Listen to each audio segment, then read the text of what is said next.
খুশি, তুমি যে বাড়ি থেকে টিফিন কারিটা নিয়ে আসছো ওইটা একটু বের করো, আমার অনেক ক্ষুধা লেগেছে। জি মা। পুষ্পা কখনো জানতেই পারবে না তার খাবারের মধ্যে আমি পেট খারাপের ওষুধ মিশিয়ে দিয়েছি। দেও, ক্ষুধা লেগেছে, এই নিন আপনারা খান, আমি অষ্টম থেকে আসতেছি। এই খুশি ওঠো। জি মা। এটা তুমি আমাকে কি খাবার খাইয়েছো? এখন তো আমার পেট খারাপ হয়ে গেছে।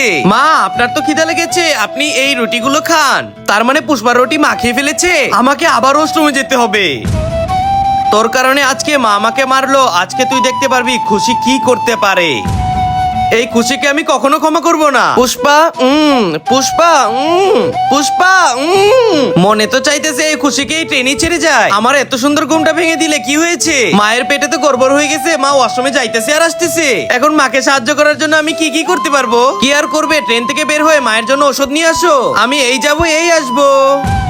ভাইয়া, আপনার কাছে কি পেট খারাপের ওষুধ আছে? দিদি, আমরা তো চিপস বেশি, আমাদের কাছে তো কোনো ওষুধ নেই। পুষ্পা তো জানেই না আর 30 সেকেন্ডের মধ্যে এই ট্রেনটা ছেড়ে দিবে। আরে ট্রেন তো ছেড়ে দিচ্ছে। Bye bye Pushpa.